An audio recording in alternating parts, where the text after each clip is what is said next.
What is up, guys? PieMuffin here, and we are back with our Tales of Crestoria video. The news has just dropped in-game for YUNA, and looking at all her stuff, we're going to be doing that in just a minute here.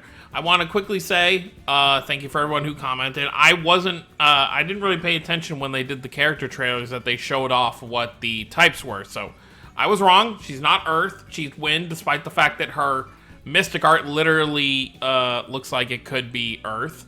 But then again, I guess Orwin like smashes the ground, so I guess it makes more sense for him to be Earth anyway. But let me just grab this time box so I don't forget. It's the final one there. And then let's go ahead and hop in, and we can also look at when she's going to be dropped. Oh, well, we see the story stuff too, so we'll be looking at that anyway. So, Premium Summons, SSR YUNA, Strands of Conflict. Hopefully this doesn't really spoil how she becomes a transgressor, because we're going to learn that when we play the chapter, or live stream it rather. Okay, so yeah, it's basically just a normal... Okay, so Monday, August 24th. So Sunday night, Monday morning is when this stuff is going to be dropping. So Monday night is when I'll do my live stream of the new chapter. So that's like 3 days from now, pretty much once the weekend is... Well, actually, exactly when the weekend is over. And her banner goes until the 31st, so it's a 1-week banner. So if you want this character, I guess summon now for the higher rates, but I'm sure most people will end up with her probably by the 1-year anniversary with all the summoning we'll have to do. So I wouldn't say I'm not going to say don't summon for her, but I would say she's probably a character you don't need to summon for this early. I mean, she's Wind, so she'd be great, but I still want to go for Zealous and, Sophie personally, so I think I'll be doing that.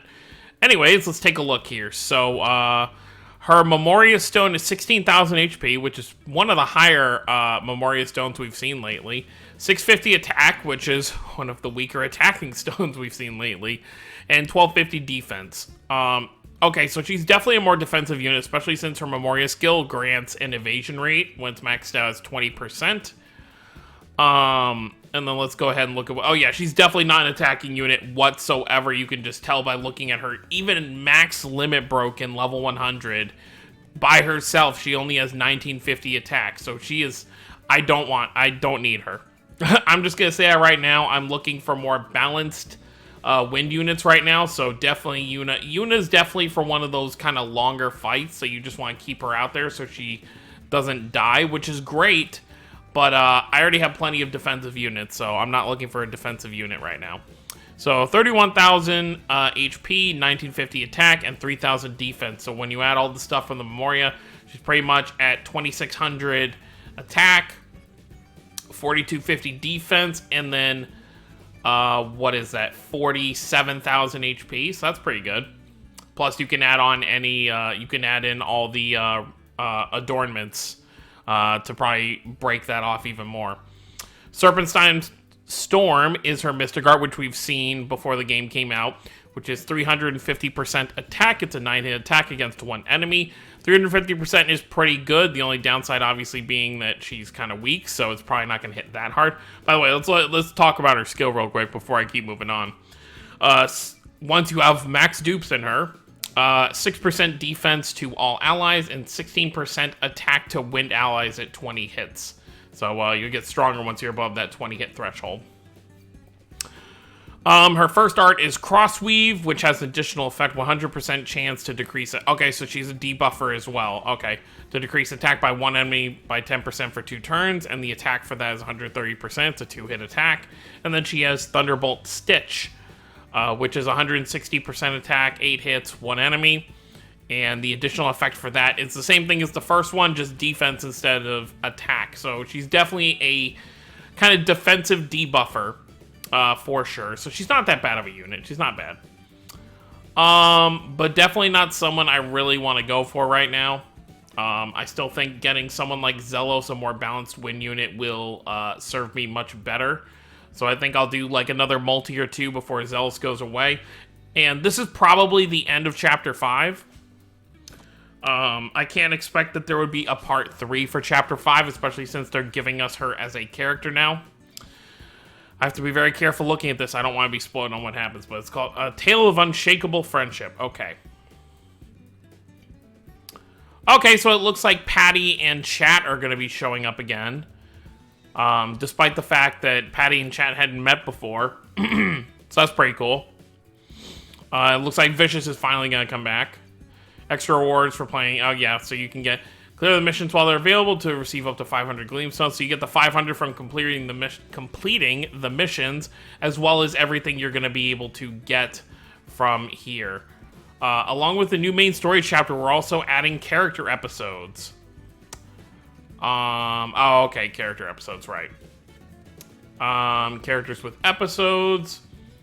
They don't say anything here about hard or very hard, but I assume if this is the end of Chapter 5, we're going to get hard and very hard, so there'll be, you know, probably 2 or 3 multis worth of stones to farm just from the rest of this chapter being added, so that's going to be pretty cool there. But, I think that's pretty much it. Like I said, I've only done 1 more multi since my initial summon video, because that's all I've really had time to farm up for, and it obviously still gave me nothing. But after that multi is when I got the 2 SSRs from the tickets, pulling the Water Aegis and the Wind Velvet, so I really can't complain too much. But I think I'll be able to have time to do at least like 1 or 2 more multis on this banner before it goes away, and hopefully I at least get 1 of the 2 units. If I could get up to 3 water units, I would not complain there, because then I can focus on wind and fire. And if I pull Zelos, then I'll have at least 2 units of every color, so that would be even better on that side.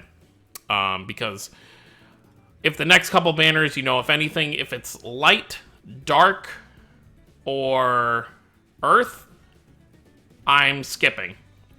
Just because those are not colors that I need right now. Even unless it's like a super favorite character, like if they add a, like, well, what would it be? Like a lighter dark Sheena, then I would definitely summon, just because Sheena is one of my more favorite characters, so I would definitely summon for her. By the way, if you haven't seen, there is a Crest step up, so if you want to summon for Crest himself, it is there to do, even though I don't recommend summoning on these raid up banners for the starting characters, because it just doesn't feel all that worth it. I don't know why there's an over 99 days for the summon, unless you just plan to revamp it after a certain amount of time. But I'm here, so that's a decent amount of gold. But yeah, that's pretty much it for the video. So we will be doing a live stream here on Monday night, probably around the same time I did the last one, which I think was around like 9 or 10 Eastern. And then I ended up streaming for almost 3 hours. I think that's how long it took to finish off the chapter. So, and hopefully by the time we finish the chapter, I'll have enough gems to be able to do a multi on the stream and see if I can get lucky. But I think that's pretty much it. So let me know what you guys think down below. Is Yuna someone you're going to be summoning for? I know a lot of people want to summon for her because she's their favorite character from the original Crestoria cast. But as a unit herself, you know, I don't want to say she's bad, because she serves her role, like, well. Like, she's a good unit for what she's supposed to do. But if you don't have a wind unit, and you're just looking for a wind unit so you can do extra damage, she's not the unit to be going for. Like, if it were me, if I hadn't pulled Velvet yet, I still wouldn't go for her, because then I would have a wind unit that's not that attack heavy. And, you know, I want my first wind unit to be someone I can utilize pretty well damage-wise. So I would say, I'm not obviously going to tell you, you know, what to spend your stones on. You know, it's everyone's own choice to decide which characters they like and what they want to pull for. But in terms of completing content, if you don't have too many wind units, she's probably not going to be that useful. That being said, if you're someone that got lucky, and let's say you have Saray and Velvet or Saray and Zelos, you know, maybe to fill out your wind team, maybe she is someone you want to go for, so you can have that debuffer so you can utilize your other wind units well. But I think as your first wind unit, she's not going to be as useful. But let me know what you guys think down below. Don't forget to subscribe for more if you're new to the channel. I'll see you all next time, and I'll see you all on Monday for the live stream, and have a wonderful day, everyone.